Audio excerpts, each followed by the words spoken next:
This is The Guardian.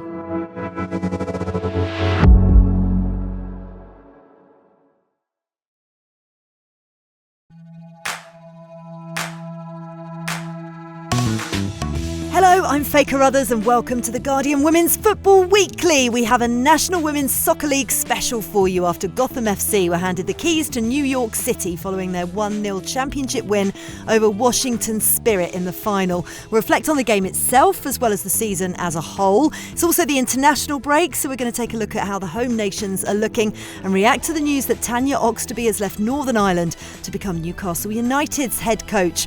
All that, plus we'll take your questions and we'll play some bingo, and that's today's Guardian Women's Football Weekly. What a panel we have today. Suzy Wrack, how are you? I am good. Love an evening record. Yes, I know. Well, these are known as the giddy records, usually, aren't they? Usually we record very early on a Tuesday morning. Tonight is Monday night. Anything can happen, ... And we have a debutante. Hello to Theo Lloyd-Hughes. How are you? Howdy from Texas. I'm very well. Trying to get my touches in, get a tackle in early and, get those nerves out of the way. Excellent. No nerves needed on this pod, don't you worry. And as I said, it's Giddy Monday, so anything goes. Sophie, Downey, how are you? I'm good, thank you. I'm cold. It's winter. Yeah, well, yes, it is winter, I'm afraid. The hats get thicker every time I see you. I hear you. I put on a jumper today. That's about as far as I go. Although I do have a heated gilet because I was in Burnley at the weekend and I very much needed the heated gilet. And it was my birthday present from my parents. And I have to say, one of the best birthday presents they've ever bought me. But it's about to get into cold weather season in New York. But it was very much given a heated treat with Gotham FC players being given the keys to New York in their celebrations, because with the cup competitions taking centre stage in England this weekend, we're going to focus over the pond and the conclusion of the 2025 NWSL season. Sunday morning, Gotham FC were crowned NWSL champions at the PayPal Park in San Jose. It finished Washington Spirit 0, Gotham FC 1, with the only goal of the game coming from USA international Rose Lavelle in the 80th minute. So this is where my brain just kind of goes, this cannot be right. Juan Carlos Amoros' side actually finished 8th in the regular season, but they've become champions for the second time in as many seasons. They scored a 121st minute winner in the quarterfinals and a 97th minute winner in the semi-finals. There was the now famous quote from midfielder Jayden Shaw after their win over Kansas City in the quarters. "Underdogs my arse," is what she said. Theo, tell me, what was the key reason for their success? How did they go about it? Well, I think you can't deny the quality in their squad. And going back to what you touched on there, 8th in the league table. People say the league table doesn't lie, but over the course of a season, a lot can change. Jayden Shaw didn't arrive until the 11th of September, I believe. So what was that? Nearly 2 months ago. So you bring in, they spent $1.25 million to bring her in. She only plays the last, I want to say, 6 games of the normal season before the playoffs start. That doesn't necessarily tell you a whole season, right? So they finished 21 points behind, that's a lot of points behind the table champions, or the Shield winners, as the Americans call it, the KC Current. But to Gotham's credit, first round of playoffs, and Jayden Shaw got a goal and assist in that game. They go and beat the Current 2-1. So maybe if you can beat, a bit like boxing or something, if you can go and beat the best team in the league, maybe there is something to the American system of sort of winner-takes-all mentality. But I think it's important to note, Rose Lavelle missed half the season with an injury. Esther missed the back end of the season with an injury. They didn't sign Shaw until September. This is a team loaded with quality players. When you could get them all on the pitch at the same time was the question. And for Juan Carlos Amoros and all those fans in New York watching the parade today outside City Hall, they had them all together in November, and that's what counts. Huge, isn't it? And Rose Lavelle scoring the winner as well. Beautiful goal. Big time moment for a big time player. Beautiful goal, as you say. And also, bizarrely, her first ever NWSL title, which you can't quite believe. But, she just brings something different, doesn't she, Suzy, to Gotham? How did she change the game as well? Oh, she's brilliant. And she's always been brilliant. She's a superb talent. The finish for the goal, as Theo said, it was stunning. It's the way she reads the roll of the ball to the edge of the box and then just sort of appears from nowhere and just blasts it in first time finish is just a really beautiful reading of that roll of the ball and that movement that gives her space because no one else is predicting that she's going to move into that area. So it was really nice, wonderful, like magician of a player, like one of the best technically skilled US internationals ever, I would argue. Not long returned to action in that she had 6 months out with an ankle injury towards the start of the season. So really significantly important for them. And in a game like that where things are pretty tight and creativity is being stifled a bit, you need a player like that who can pull something out of the bag and step up in the big moment. And the fact that she, scored the free kick in a game earlier in October to ensure that they got a spot in the playoffs, like, speaks to kind of the significance that she can play. But yeah, I mean, she's just so good. It's nice to see she's had a career that has been really stifled or interrupted by injury. And you kind of saw her shine at the 2019 World Cup, and then it's been a little bit stop-start with injury since then. But to see her hit the form she's hitting now, both for Gotham and for the US, is quite exciting and nice. Yes, nice. I like that. Not so nice for Washington's Spirit. Back-to-back finals, back-to-back losses. Where did it go wrong for them on the night, Soph?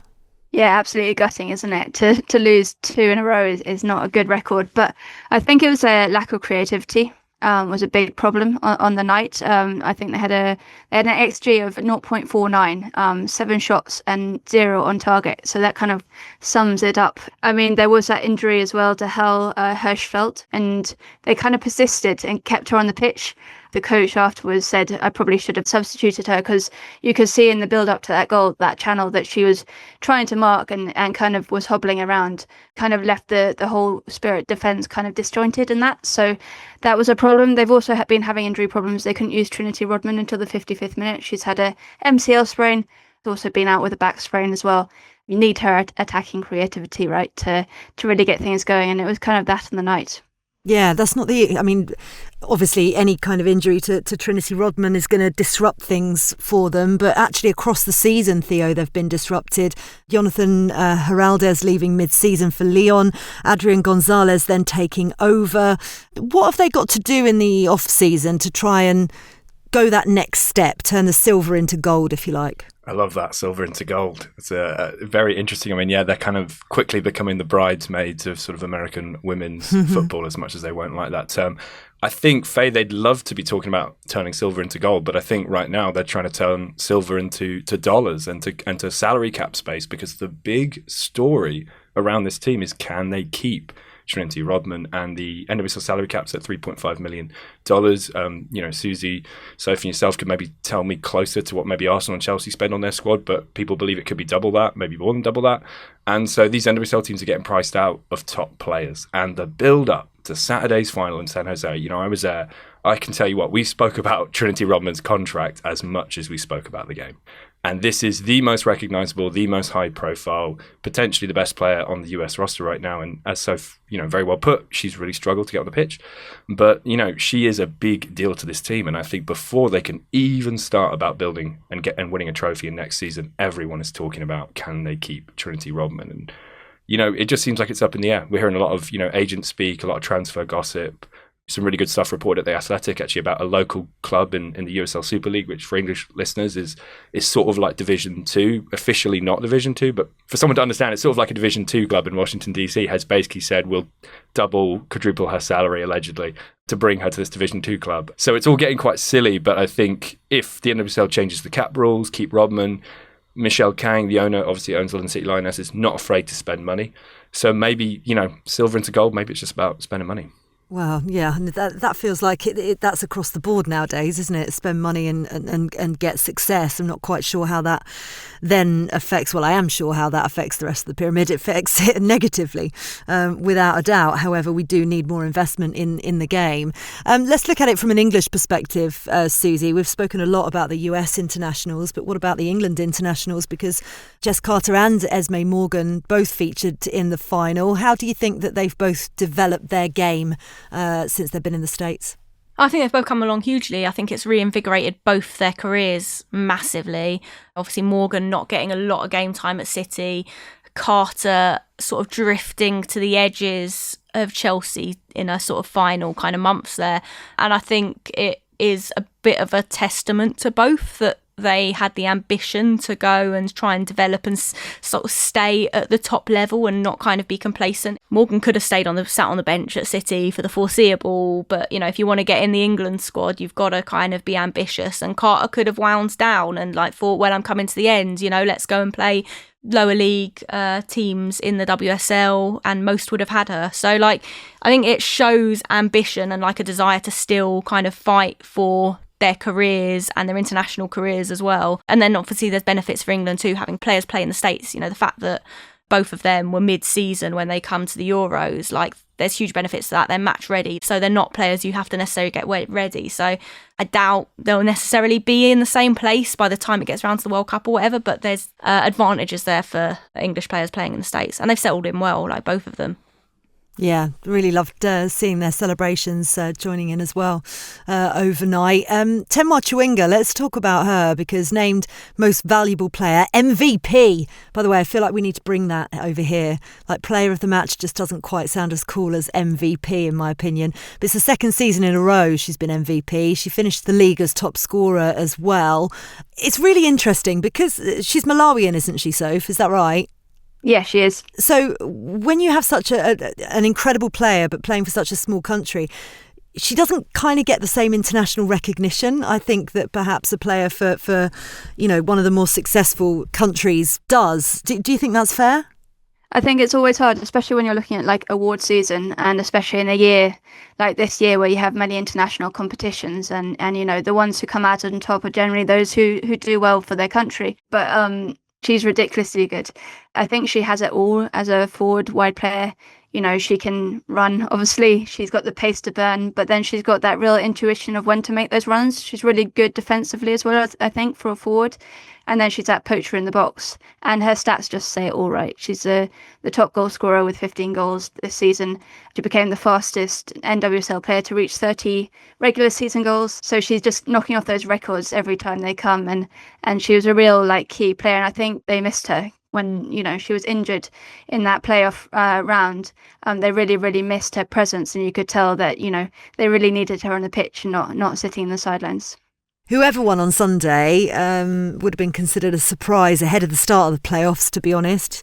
Kansas City Current were the out-and-out regular season champions. They won the league by 21 points, as Theo mentioned earlier on. What kind of set them apart across the campaign, Theo? And is there concern about how big that gap was, and then how they didn't convert that into getting into the final? Well, I think, like we've already touched on, injuries play a huge part. You lose 15 goals out of your team, you know, for that game against Gotham, when Gotham's welcoming back Esther and Lavelle and Jaden Shaw obviously coming in on the transfer. I think that played a real part. They also beat Zanerato, who actually did play that playoff game.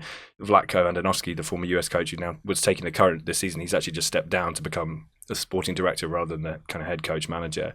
He said that she was playing on an MCL strain in that game, although you wouldn't notice it the way she plays. She's a fantastic player. She scored at Wembley, obviously, recently. So, again, English listeners will be used to her. But I think, yeah, the KC just weren't at full capacity, full fitness. And I think credit to Gotham as well for taking away what they offered. Obviously, you don't have to mark Chawinga, but, you know, they've got very good players. Ali Sentnoy's a US Women's National Team player, kind of coming in to replace her. Nichelle Prince, Canadian gold medalist, been in this league for a long time. He's a very good player. I think they were kind of presented with the two best chances KC had on that day. And it's those moments under pressure when the game kind of slows down when you're one-on-one in the box. And Nichelle Prince and Ali Sentnoy couldn't take those kind of two best chances of the day that you thought, oof, that was Chawinga, maybe things are different. So credit to Gotham, because in that game, I think Gotham really cancelled them out. I think Jalen Howe, we haven't really mentioned her name yet, the centre-back who's actually just been called back into the USA team for this upcoming window. She is really Gotham's underrated star player as the holding midfielder, the disruptor. She actually broke an Opta record, 15 duels she won in the final on Saturday, first ever player to do that in an NWSL final game. So I think, yeah, she's really one to watch in Gotham. You know, Juan Carlos Amoros may be Spanish, but he sort of has this way of figuring out whatever the other team does best and taking that off the table. And I think that's what KC weren't able to do in the best game. And also, KC, you know, Soph mentioned it, Chawinga is an amazing presser of the ball. And this KC team was so organised defensively. They really move. The way their lines move is amazing to watch. Very, very well coached. And when the other team give you the ball, and say, come and beat us without your best players, I think that sometimes stifles teams. So Gotham, again, did very well to not kind of show their hand. And it was a tough tactical battle for Casey to figure out. Yeah, it's interesting because WSL fans will probably remember Juan Carlos Amoros because he was joint head coach, quite a rare thing actually, with Karen Hills at Tottenham Hotspur, and he's really come into his own since he's gone over to the States. Let's focus on the other end of the table. Chicago Stars finished bottom, tied on points with Bay FC, who had the better goal difference in the end. They both had kind of fairly positive 2024 campaigns, Suzy. So where did it go wrong this year? Yeah, I mean, I think there's a number of factors. Obviously, Chicago Stars lost Mal Swanson to pregnancy, which is obviously a wonderful thing, but not ideal when you're trying to compete in a league. They fired the manager 6 games in because the results were so bad. We lost 5 of those. So there was a lot of change there. At the other end, you had Bay FC, who were investigated in March for coaching staff reports locally of it being a toxic environment and things like that. So like they've had struggles that have impacted across the course of the season for both. There are signs of hope, I suppose, looking forward a little bit, in the fact that Chicago have got Martin Sjögren coming in from Hammarby in January, and Hammarby have been a really exciting team to watch. So, there's promise there.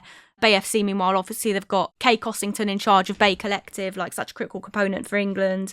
Anya from the England setup as well. Really fantastic woman from Atletico Madrid, I think she was at, who has also come into their team, their like leadership team together.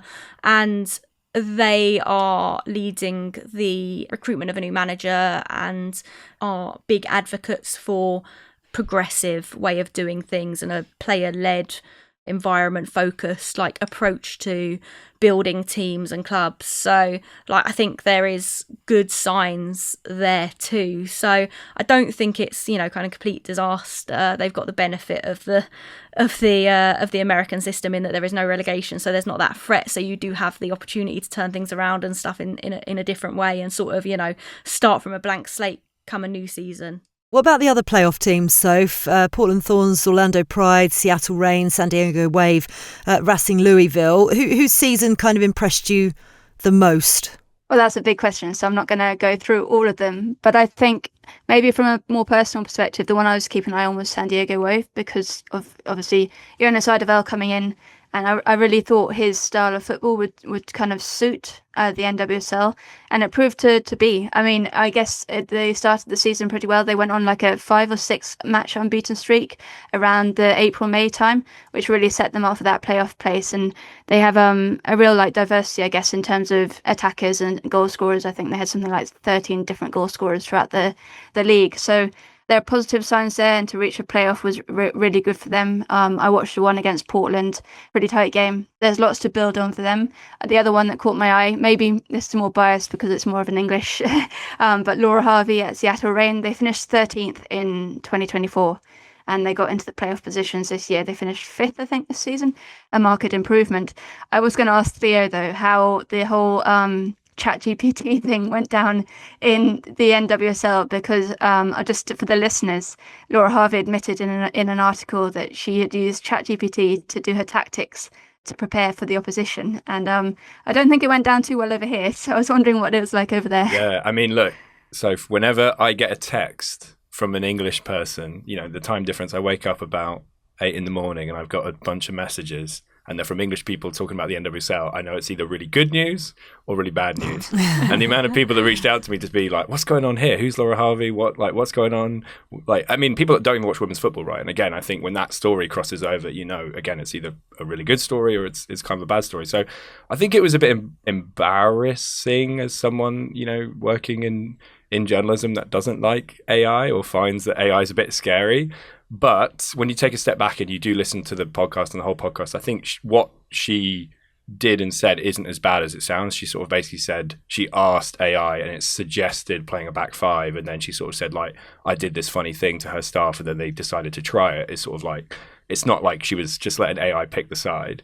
But I think everyone, and like myself included, are a bit scared of AI and think it's a bit nonsensy. it does sound really bad to have people and football managers obviously make that decision. It has, at least in the eyes of the fans and sort of the online, which isn't everyone, it's really created a bit of a schism. And actually her assistant coach, Scott Parkinson, is really beloved by the club and by a lot of fans across the league. He's been in the NWSL for a long time, English guy. He actually went on social media and wrote a very, very long post about people being way too harsh on her for her comments. And I do think he has something to say about something kind of being taken out of perspective, even if in its core you're sort of like, oh, we don't really want to see this. I think, Laura is a very successful coach, one of the best coaches in NWSL's history, and what people have kind of said about her because of a couple of kind of jokey comments, I think it has gone a bit too far. But she's actually out of contract this off-season, so might be an interesting one to watch. Although she's been in Seattle so long, 10 years with a break in the middle, I don't necessarily see her going anywhere. Has anybody heard, I'm sorry to bring this name up on this pod, to be honest, but I watched Have I Got News For You the other day, and I've never heard anybody else say ChatGPT as weirdly as Boris Johnson, or AI, ChatGPT. That's news to me. It's been a long time since I watched Have I Got News For You, but I got to get my VPN. Watch that clip.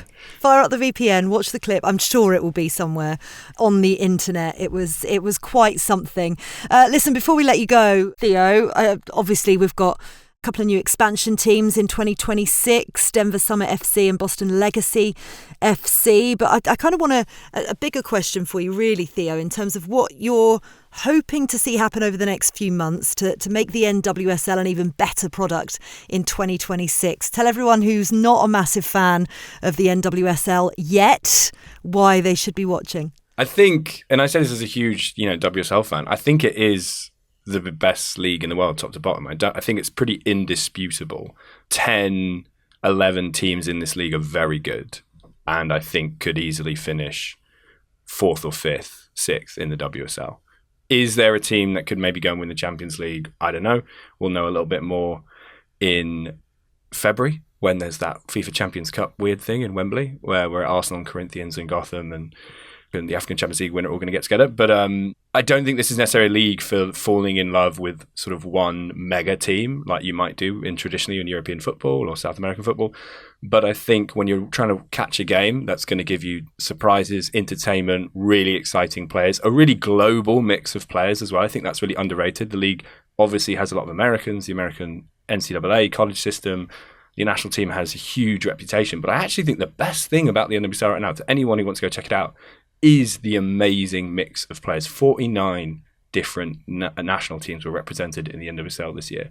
I think some of the most entertaining footballers here in the NWSL, not necessarily the best teams. If you see the distinguish that I'm making, and I do. And obviously, every league has a bit of personality. I think Liga MX Femenil. If you ever go watch that, listener, I think the Mexican league's phenomenal. Canadian league's really coming up. There's a lot of great leagues out there, and they all offer something different. And I think for the NWSL, it's about having teams that can go tete-a-tete and kind of really knock into each other and have crazy games. That's basically what the league is built on, and it's very exciting. We love a crazy game, and we've loved your debut as well, Theo. I hope you'll come back on soon. Oh, absolutely. Thanks so much for being here, and I hope you all either watched on replay or stayed up till 3 a.m. watching the final, whichever one it was. Replay, I'm afraid. Replay. I need my sleep. When Faye kept saying Sunday morning, I was like, wasn't Sunday morning where I was? No. I'm glad you all watched it. And it's a good cup final. Emma Hayes was there, and she was saying before the game, it sort of felt like a bit like an FA Cup final. And she's right. The cup final feel where everything's on the line for a big game is why we all watch the game, and those emotions, those scenes. That's why we watch the game, and that glitz and glamour the NWSL does deliver. And the keys to New York City. Who could ask for more? That's wonderful. Theo, take care. We'll see you soon. Yeah, thanks so much. All the best. That's it for part 1 of the Guardian Women's Football Weekly. In part 2, we'll take a quick look ahead to the international break.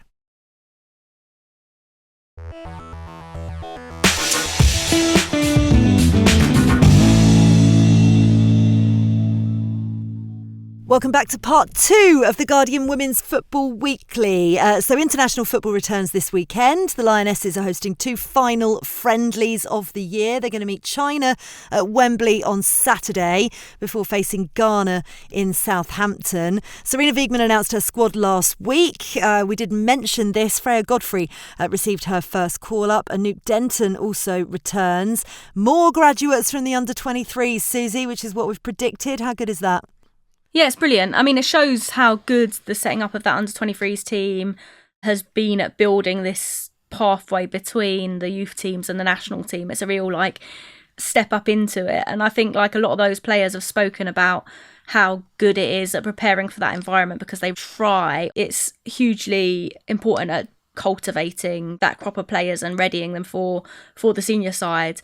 And I mean, Faye Carruthers had a wonderful season so far. Her 2 goals against Tottenham in their 4-2 win over London City, I think, were really a testament to the way she's performed so far this season. She's always been a talent, and it's nice to sort of see her doing so well. And she deserves it. She really, really deserves that call up. This is the time to be experimenting, as I keep saying, with the starting 11, because there's no pressure. Plus, like, it's okay to lose sometimes. I think it helps sometimes, a progression. Good and bad injury news, which, you know, we always kind of expect. Lauren Hemp, Jess Park, Grace Clinton, all back.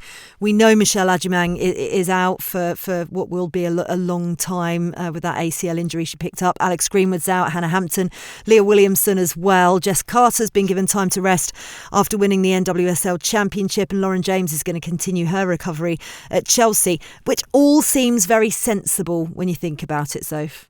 Absolutely. It's that time of year, and, you know, you're not really playing for anything until March, April for the World Cup qualifiers. So you've got time to let these players rest. And Jess Carter has had a phenomenal year in terms of what she's done, but she's played an awful lot of football. She played a lot of football during the Euros. She didn't stay for the celebrations in Trafalgar Square. She flew straight back to Gotham to play in their next game, and then has pretty much been with them since then to their run to the finals and the trophy. And she will have to be back with them as well for the Champions Cup that starts at the end of January.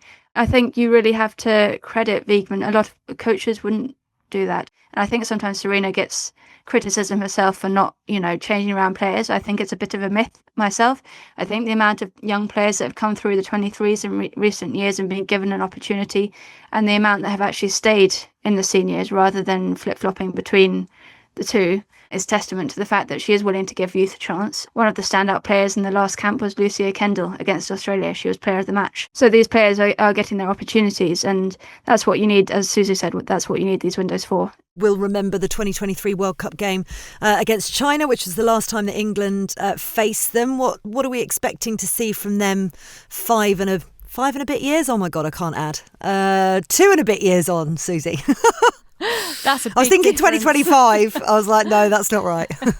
Big difference. I mean, they've got Ant Milicic, former Australia manager, in charge. So they're a bit of a different looking team to what they were back then. Obviously, all teams go through change in that time. They've not had the best run of results against top sides of late. 3-0 loss to the US in May. 1-1 draw with Canada, fairly decent in February. Played Japan most recently, 0-0 draw. So against the higher ranked sides, they're struggling to make anything happen. So I wouldn't expect a huge challenge, but then again, I kind of hope that they're able to test England's creativity and ability to break down a team that may well sit back against them and not necessarily give them a huge amount of space to play at the back, because that's one of the things they always struggle against in major tournaments. So that's sort of kind of what I would like to see, but whether we see that is another thing. Not going to lie, a little bit jealous of Wales and Scotland, both heading to Spain for a couple of friendlies. Wales face Korea Republic and Switzerland, while Melissa Andriatta's side are going to test themselves against Ukraine and China. Give me some sunshine, please. I need it. All sunny for Tanya Oxtoby. Northern Ireland not in action this fortnight, and on Saturday it was announced that their head coach Tanya Oxtoby is leaving them to become the new Newcastle United manager. She signed a 4-year contract in the North East after 2 years on the international stage. What did you make of this news, Soph, when it came out? I was surprised and not surprised at the same time, if you can be both at the same time. It makes sense for Tanya, I think, to, you know, she has her family in England as well, but to go to a club with such big ambition, we all know the ambitions of what Newcastle United have in terms of reaching the WSL, and it's a real project where she can start to shape things. I think it kind of stuttered a bit in early season this year, but they've got some really, really good players to work with there, and she's got something to really build momentum towards. So I can really understand her making that move. I think as well, like Northern Ireland, you know, she had a really good 2 years there. They got to 2 playoffs for the qualifiers. But the problem with Northern Ireland is there is a serious lack of resource, and that's always going to be an issue. So you probably, if you're an ambitious manager, it would seem that you probably reach a ceiling quite quickly in terms of what you can achieve with them if you can't have the resources. They don't have, they have a league over there, but it's not the strongest league in the world. They certainly don't have the investment that's needed, and they're going to have to think really carefully, I think, about who their next manager is, and whether you have Tanya at the helm or whether you have an interim. You kind of have that ambition to progress and challenge yourself all the time. And I think that's been missing actually since Euro 2022. I would agree with that. Hopefully we'll speak to Tanya soon. She's a friend of the pod, so hopefully we'll find out how she's getting on up in the northeast very soon. By the way, we found out the quarterfinalists of the Subway Women's League Cup. That's never going to make sense to me. It's never going to trip off the tongue. They were finalised over the weekend. Arsenal, Chelsea, Manchester United, Manchester City, Spurs, West Ham, Liverpool and Crystal Palace are going to feature in a draw that's going to take place on Tuesday evening. So if you're listening after that, you'll know who's playing who. Right, we've got some emails to read out. This one comes from Lincoln. Dear Guardian Women's Football Weekly team, I've been a women's football fan for a while and discovered the pod before the 2023 World Cup in my home country of Australia. Haven't missed an episode since, and I had the pleasure of attending my first ever WSL game recently, which was the North London Derby featuring a few Matildas while I was visiting London. Despite the 0-0 scoreline, it was a great experience. It was fantastic to hear your pre- and post-match analysis of the game and every WSL game as well. And I felt like an expert at Brisbane Road despite never having seen these teams in person. You have a great league and one for our A-League women to aspire to, and a podcast that always delivers entertainment and great analysis. Keep up the great work and thank you. Thank you, Lincoln. No question in there. I feel a little bit like I'm just like, reading out praise for us, but it's nice to hear that on a Monday evening. Okay, so a reminder as well, we got that email from Raphael Iberg last week with his bingo card. We didn't get a chance to get into it in full, and I think we'll have to play bingo after the next WSL round when the international break finishes. But I just want to read some of them out because they did make me chuckle. So it's a bingo card with 24 numbers. There's a bonus at the end as well. Number 1, Soph, Chelsea's unbeaten run reaches 50 games and the rest of the league decides to simply give in. Is that going to happen? It's not going to happen this year, is it? No, I don't think so. No. Someone in SW6 suddenly realises Becky Spencer is still part of the squad and maybe they should go check on her without going as far as giving her some game time. Suzy, we mentioned that in the pod last week. There's a lot of Chelsea in here, by the way. Oh, this one, you'll like this. Maya Letitia, this is number 4. Maya Letitia plays her 200th consecutive game as centre-back for United. Serena Wiegman decides to treat her as a striker on international duty. I'm here for it. Let's experiment. Yeah, well, listen, we did it with Millie Bright. Why not with Maya? Oh, this one, bearing in mind what we've been talking about, 22. Trinity Rodman storms into the WSL on a record-breaking fee and contributes to making Square 16's historian's job harder. Excellent. And I think I might go for this one. Number 18. Arsenal failed to win the league for the 7th consecutive season, but get to keep their bragging rights for being the only English club to win the UWCL, I should say, twice. I mean, that's happening, right? Like, that's just reality. So, I mean, you can already tick that off the bingo sheet. That's brilliant. Lovely. I love the effort in that, Raphael. Thank you very much. We'll keep an eye on those and maybe read some more of them out throughout the season. Keep having your say. Send in your questions via X. Email us at womensfootballweekly@theguardian.com. This is a reminder, as always, as well, to sign up for our bi-weekly women's football newsletter. All you need to do is search Moving the Goalposts. Sign up. Suzy, have a good week. Back at you. See you soon, Soph. Great to be back. The Guardian Women's Football Weekly is produced by Sophie, Downey and Joel Grove. Music composition was by Laura Iredale. Our executive producer is Danielle Stevens. This is The Guardian.